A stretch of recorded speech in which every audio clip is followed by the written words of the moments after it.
Oh, today has been an interesting day. Today was the day that we pulled the top off the MaxTrack Live Doppler and getting some really interesting footage. And keep this in perspective. When this was built in 2003, we couldn't have brought you drone footage like that. It didn't exist.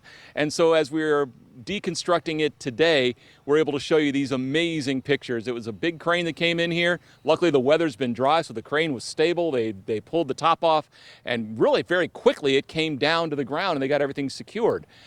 As you look at it live now, what you see up there is it looks kind of spooky, doesn't it? Just that big tower with nothing on top. You can also see the old hawk's nest that was up there. But we used to have to climb up there occasionally, and the hawks didn't like that. It was interesting when they would start trying to swoop in.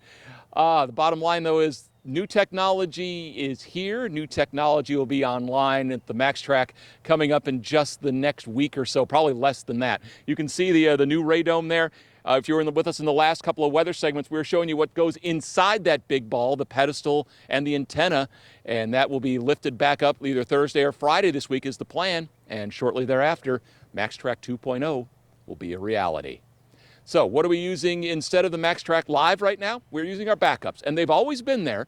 It's the National Weather Service radars, and those are based in Jackson and in Louisville. But when the MaxTrack Live is going, it is the most accurate radar in central Kentucky. Plain and simple, no two ways around it. It is because of the distance of the other radars that are away from us in central Kentucky. It is, for Lexington, the most accurate radar there is.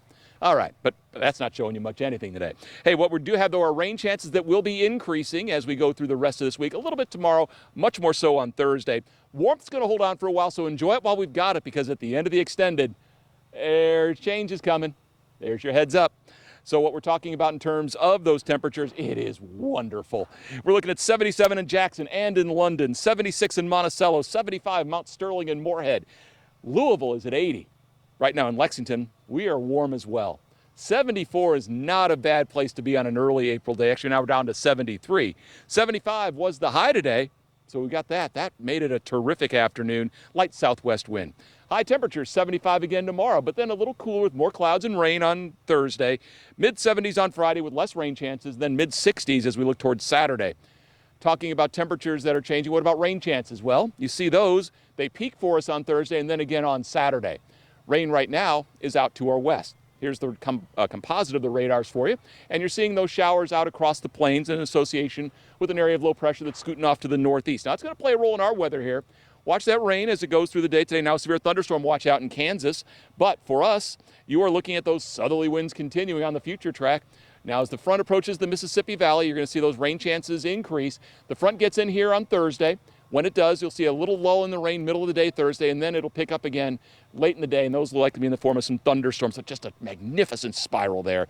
Close up here, real quick on Thursday. Watch the rain as it moves through, and again, a lull middle of the day, and then thunderstorms refire, especially to the east in the afternoon. Forecast for tonight, you are looking at a partly cloudy sky, temperatures low 50s. That's warm. Your day tomorrow, partly sunny, isolated thunderstorm chance will be in the mid-70s.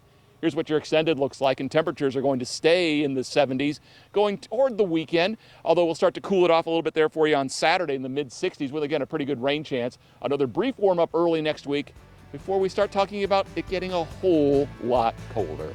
It's a fascinating process with the MaxTrack. We'll talk more about that later. More LAX 18 News after this.